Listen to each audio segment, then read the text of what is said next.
Hello friends आज की video का टॉपिक है द सीक्रेट ऑफ लाइफ, मोक्ष का महाखेल। आज की वीडियो में मैं इस बात को डिस्कस करने जा रहा हूँ फ्रेंड्स कि बेसिकली लाइफ को जब हम ऑब्ज़र्व करते हैं तो हम क्या देखते हैं, लाइफ में एक्चुअली क्या चल रहा है। तो जब हम देखते हैं फ्रेंड्स लाइफ में क्या चल रहा है, जब इस बात को मैं डीप लेवल पे ऑब्ज़र्व करने की कोशिश करता हूँ तो कुछ ऐसे लोग जिनको अपना प्रीवियस बर्थ जो है वो याद है। जैसे फॉर एग्जांपल गूगल पे अगर आप शांति देवी सर्च करेंगे तो आपको पता चलेगा उनको अपना प्रीवियस बर्थ याद था। उसी तरीके से अगर आप सदगुरु जी को एक्सप्लोर करेंगे तो आपको पता चलेगा उनको अपना पिछला 3 जन्म याद है। तो जब इसको मैं ऑब्ज़र्व करता हूँ फ्रेंड्स तो जो देखने को मिलता है वो है एक्चुअली में क्या चल रहा है। अगर प्रीवियस बर्थ में ये लोग थे तो क्या हुआ, रोटी कपड़ा मकान, बच्चे पैदा करना, मर जाना, फिर से रोटी कपड़ा मकान की तलाश, बच्चे पैदा करना और मर जाना। तो क्या हमारा जीवन केवल इतना ही है या इससे कुछ आगे भी है, और अगर ऐसा कुछ हो रहा है तो क्यों हो रहा है। तो इस बात को हमें थोड़ा सा समझने के लिए, अगर हम इस बात को डीप लेवल पे समझना चाहते हैं तो हमें कुछ जो डिफरेंट एस्पेक्ट्स हैं लाइफ के और उसको हमें टच करना होगा फ्रेंड्स। तो ये पहला सवाल था फ्रेंड्स, क्या चल रहा है। तो लाइफ को अगर आप ऑब्जर्व करते हैं तो बार बार इंसान का जो है रीबर्थ हो रहा है, और इस चीज़ को अगर आप थोड़ा डिटेल में समझना चाहते हैं तो आप रेमंड मूडी को फॉलो कर सकते हैं जिन्होंने लाइफ आफ्टर लाइफ जैसी बुक को लिखा है फ्रेंड्स। क्वेश्चन नंबर 2 है, काफ़ी इंटरेस्टिंग क्वेश्चन है ये फ्रेंड्स, कि हम अपने लाइफ में जो भी करते हैं अपने बच्चों के लिए करते हैं। तो क्या वाकई में हमारे बच्चे हमारे हैं? क्या वाकई में जिसे हम अपनी वाइफ समझते हैं, क्या वाकई में वो हमारी वाइफ है? इस बात को अगर आप थोड़ा सा डीप लेवल पे टच करेंगे फ्रेंड्स तो जैसा मैंने बताया कि हर इंसान का रीबर्थ हो रहा है। इसका मतलब ये हुआ कि अगर हम इस दुनिया में हैं तो हज़ारों सालों से हैं, और अगर हम इस बात को कंसीडर करें, अगर इस चीज़ को हम कंसीडर करें कि हमारी उम्र जो है वो 70,000 ईयर्स है, इसका मतलब हम अगर 70,000 साल से इस धरती में पे हैं और हमारी उम्र अगर 70 ईयर्स मानी जाए तो हमारा 1000 टाइम्स रीबर्थ जो है हो चुका है। तो अगर हमारा जन्म 1000 बार हुआ है तो हमारी 1000 बीवी भी है और हमारी 1000 बच्चे भी हैं।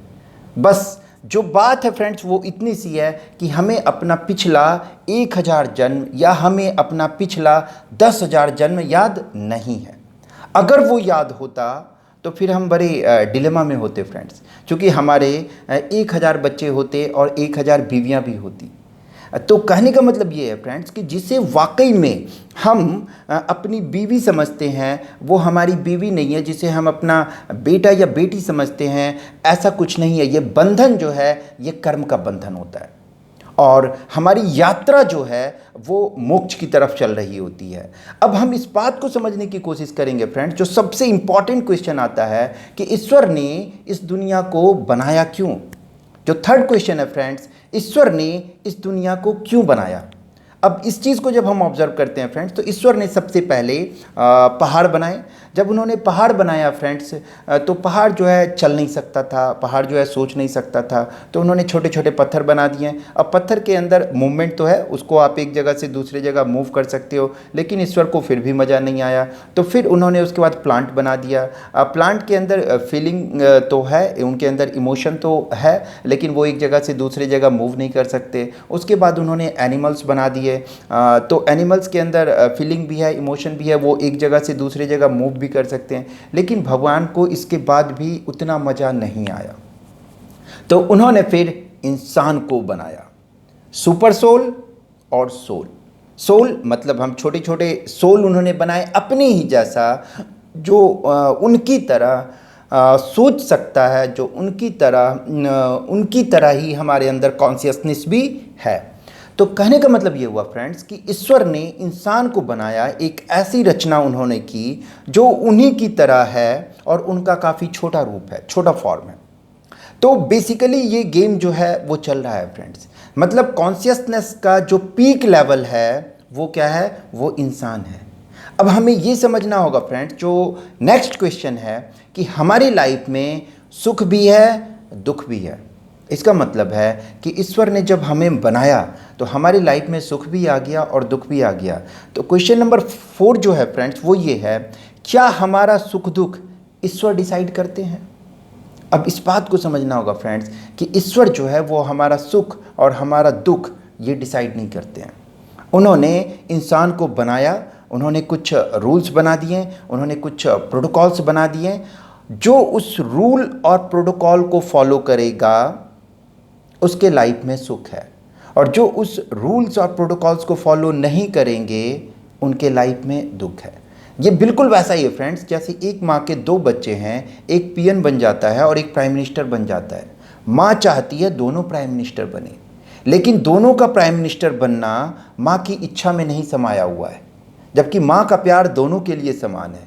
उसी तरीके से भगवान का प्यार जो है हम सबके लिए समान है, लेकिन हम लाइफ में क्या करेंगे और किधर जाएंगे इसका डिसीजन जो है वो हमें और केवल हमें लेना है।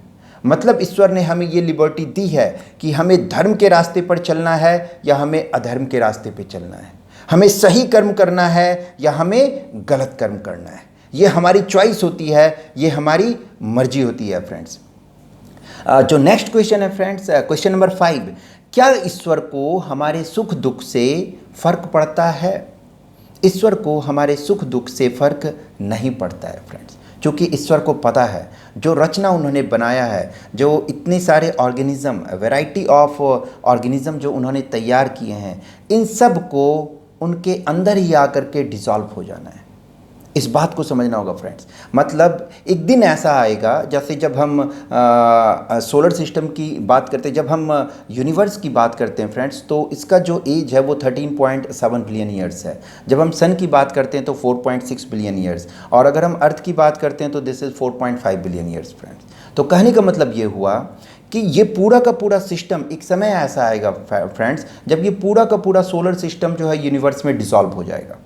मतलब जब सन अपने रेड जाइंट फेज में जाएगा तो वो अपने आसपास के 3 प्लैनेट को इनगल्फ कर जाएगा, और उसमें से एक अर्थ भी है।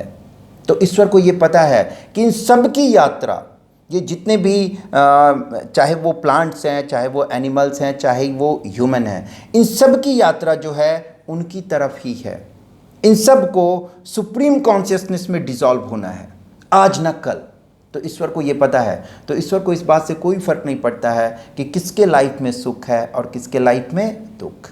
जैसे हम एक मूवी को देखते हैं फ्रेंड्स, और उसमें हीरो के साथ हम हंसते हैं, हम उसके साथ रोते हैं,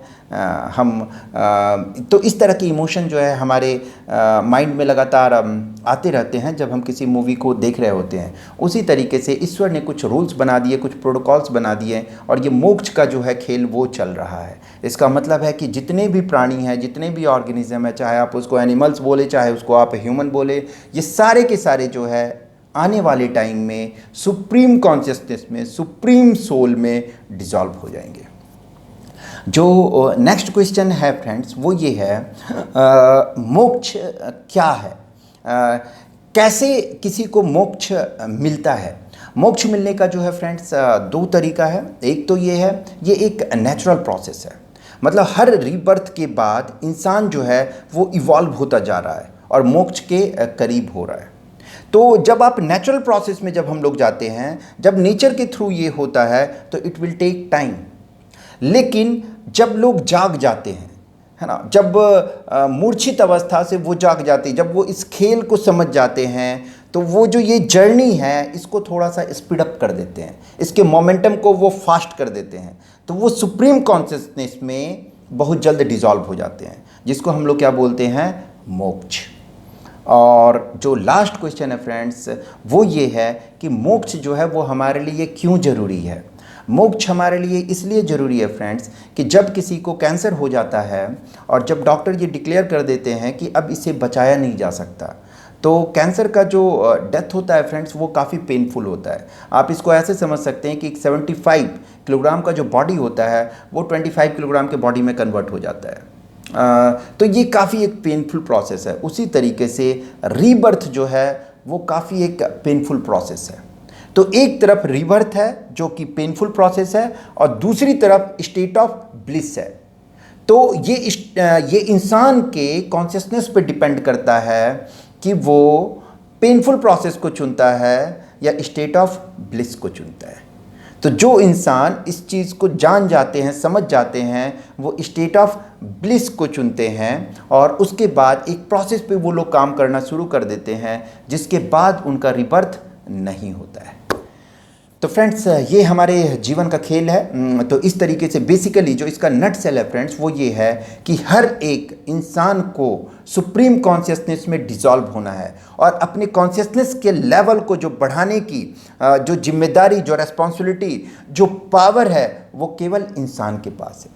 प्लांट्स अपने कॉन्शियसनेस को नहीं बढ़ा सकते हैं, एनिमल्स अपने कॉन्शियसनेस लेवल को नहीं बढ़ा सकते हैं, लेकिन एक इंसान जो है वो अपने कॉन्शियसनेस लेवल को बढ़ा सकता है और सुप्रीम कॉन्शियसनेस में, जिसे हम गॉड बोलते हैं, उसमें डिसॉल्व हो सकता है। ओके फ्रेंड्स, इस वीडियो में इतना ही। Thank you very much.